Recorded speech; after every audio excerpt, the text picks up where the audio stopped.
Hello and welcome to an update of the blue worms, the red wigglers, and the European Nightcrawlers. I took the lid off of the blue worm bin and we can start our update here.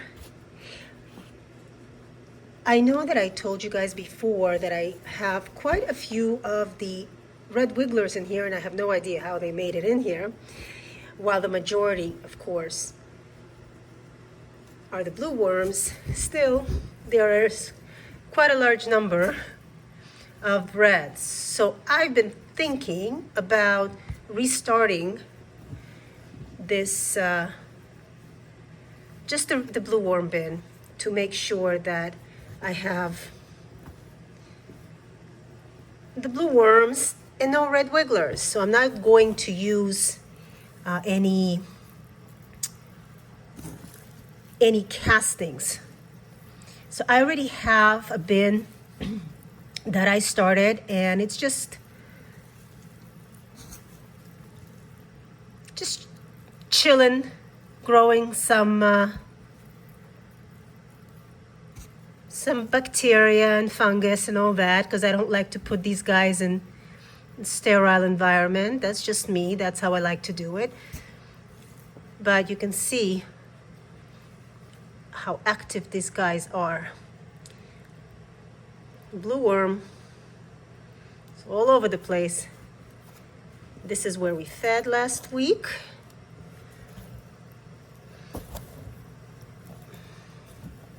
Well, actually they moved over to the place where the food was still uneaten. So they're more over there than they are over here, but you can see what a nice large number of them there is over there. Yeah, and I think you can pretty much tell the difference between a red wiggler just by looking at the size. Of course, there are other ways to tell the difference, but red wigglers move differently. They move slower, they're thicker throughout, whereas the blue worms are just fast, thin, right? I mean, look at that. Red wiggler, blue worm, right? See how fast he moves. Doesn't even want to stay in one place. And look at the difference in the width of them. Skinny compared to pudgy, right? Okay, I'm not gonna torture you guys, don't worry. Yeah, so I'm going to restart this. I'm gonna make sure that I get really nice, mature blue worms. And that way, I'm not going to contaminate the bin again. So let me feed these guys up. I'm going to put in, I'm thinking there's plenty of bed in here, but still, I think they'll enjoy this. From time to time, I like to do this.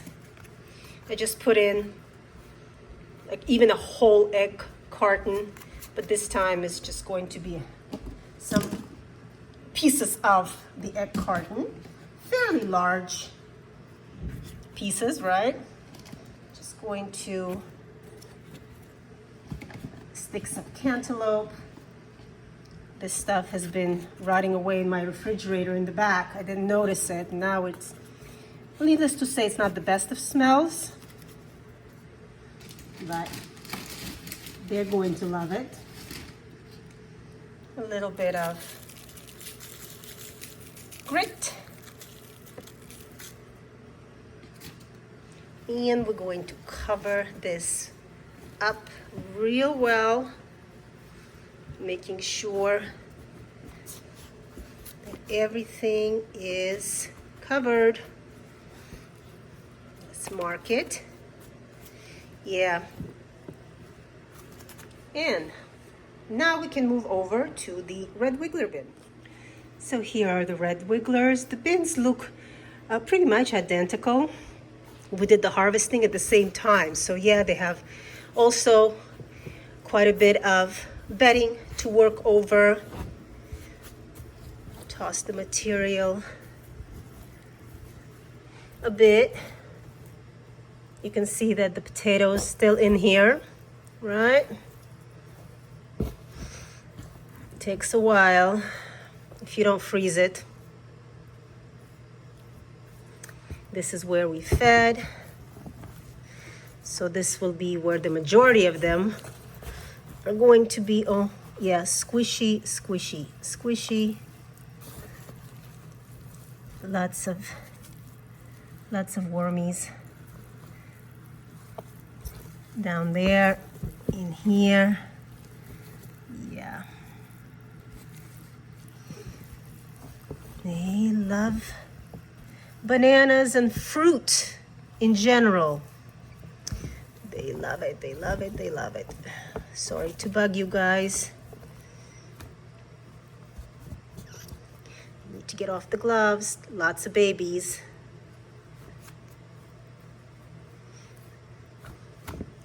Oh, come on. Okay, so I'm going to feed these guys up as well. As you can see, I don't really have a particular way of feeding them. Just wherever it feels a little bit more dry, that's where I will feed. So these guys are going to get the same thing.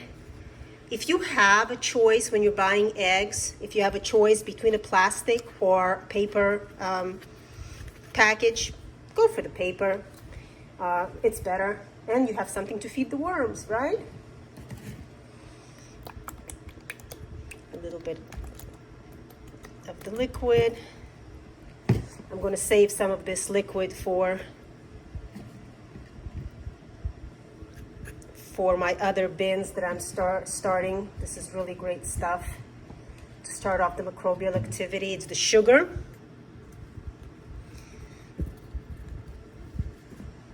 That starts that, and boy, they love it. That's why they go for the fruit so well.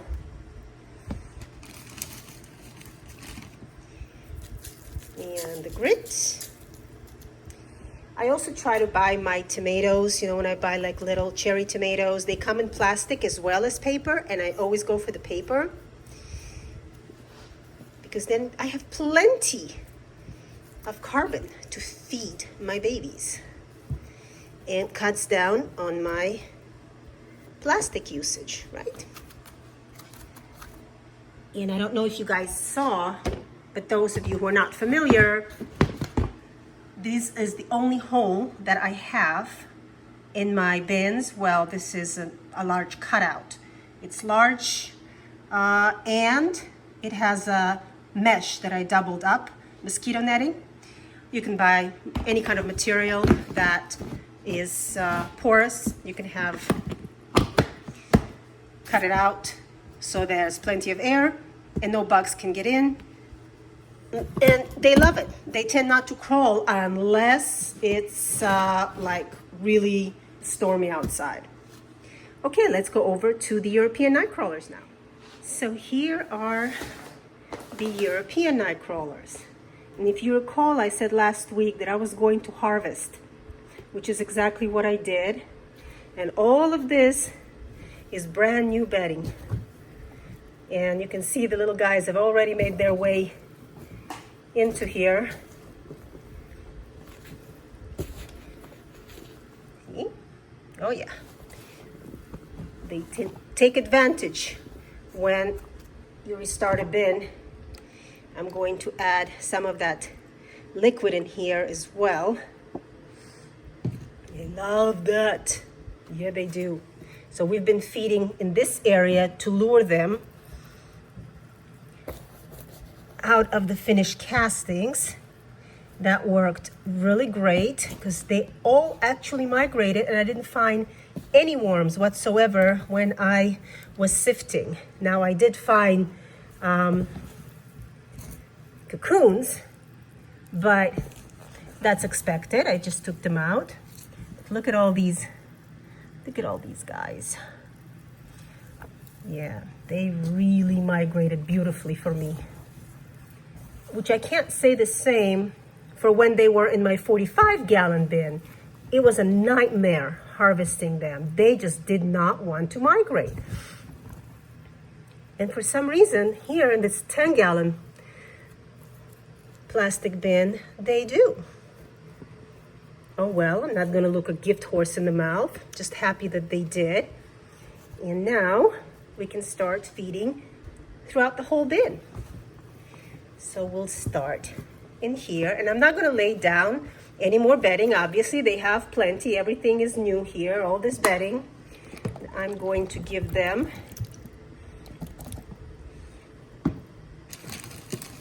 some of this cantaloupe,